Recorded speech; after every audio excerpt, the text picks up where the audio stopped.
You guys got a lot of good work over the bye week. Yeah. What did you think of how you guys responded with that? Good. They were good. They were physical.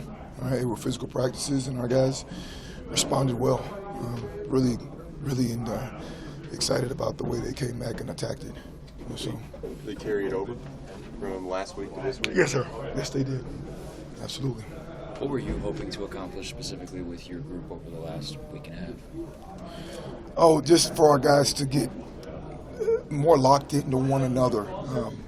There are certain blocks that, had we were just a block away, an angle away from, springing a big play in our last game, just the details, just the finite details of where we put our head, where we put our hands, all those things, all the things that matter. We need to make sure that we got that down and we coach through those. And then also just coming off the rock, change up a little bit of our technique in terms of our base blocks, and they did a good job with that as well. So got accomplished what we wanted to get accomplished, and it did carry over from the bye week into this week of preparation. You feel like you guys have been pretty close? Yeah, we have. We have been pretty close.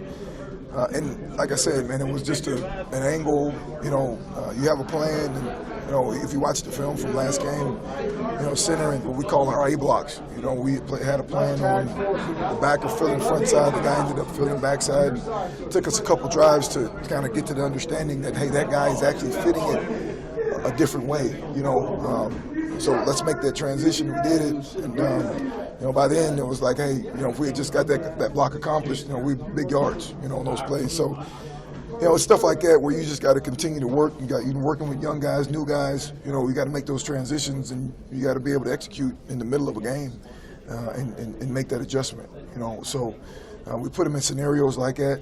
Where we were hitting specific blocks and having those guys adjust how they were fitting it, and our guys did a pretty good job of understanding the block, understanding where their placement is, and making the transition to the second level. The times haven't presented themselves to do so, and that's we got to do a better job of making sure that we can put those guys in positions to get their games in and get their reps in and get in the game.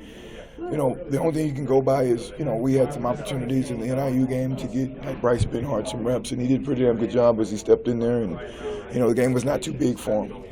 So, you kind of hang your hat on those reps and, letting him get that confidence, with that game, and then, giving him, it's kind of talking him up, say, hey, but you better be ready to go this game, And a lot of times you can kind of see it in practice whether the kid's ready or not.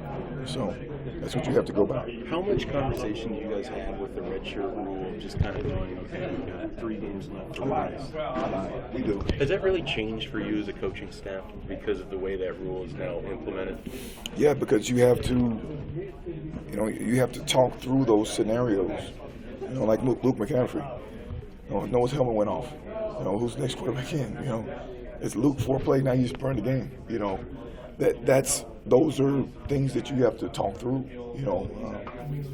Those are things that, as you come to the end of the season, you got 5 games left, and some guys have 4 games, some guys have 3 games. You got to pick and choose the games, and sometimes the games pick and choose themselves for them. Depending on the situation. So. Always a good thing to talk about when you're up a lot, and you can actually put the guys in that have those redshirt games available and give them some burn. But you have to have a plan if they're butting up against that 4 game rule as to how you're going to proceed with kind of filtering guys in if the opportunity does present itself for those guys to play. So that's like a weekly conversation. Oh, absolutely. It's more of a daily conversation. Like, hey, when are we going to play this guy? When are we going to play that guy? Certainly as the season wears along and you have 2-3 games left, depending on the amount of games the guy has left, now you can kind of force fill him in there, in times. Our young guys, dang near any lineman that's coming into a program of this magnitude is not going to be physically, ready, but they're maturity-wise, both of those kids are very mature, and their maturity is what leads to them being able to, connect the dots and make, dial into the plays and not have the situation look too big for them.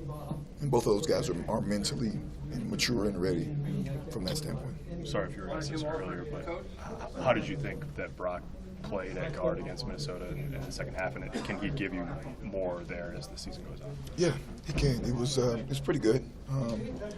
Not great. It was pretty good. You know, we've been looking at him for a few weeks there at that position, and you know, I felt like it was the right time to make that move with him there.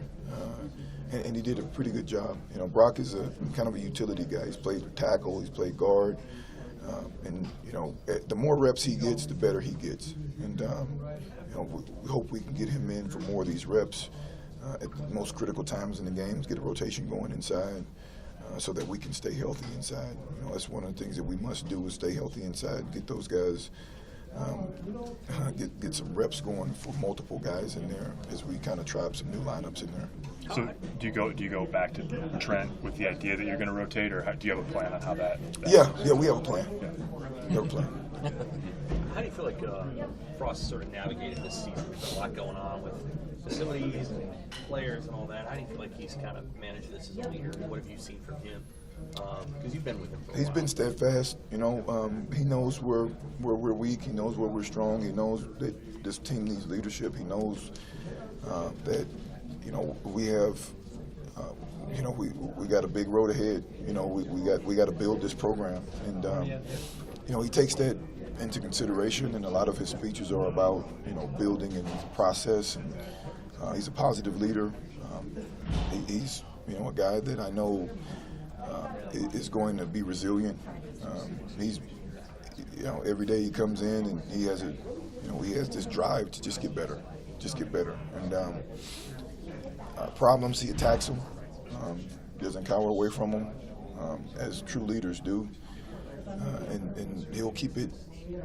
He'll be honest with you, you know, in terms of what you're doing, what you're not doing, what your players need to do better, et cetera, et cetera. So I like that because, you know, I don't want any, you know, kind of skeletons in the closet, you know, like elephants in the room, you know. I don't know where that saying even comes from anyway, but you know, it sounds good, right?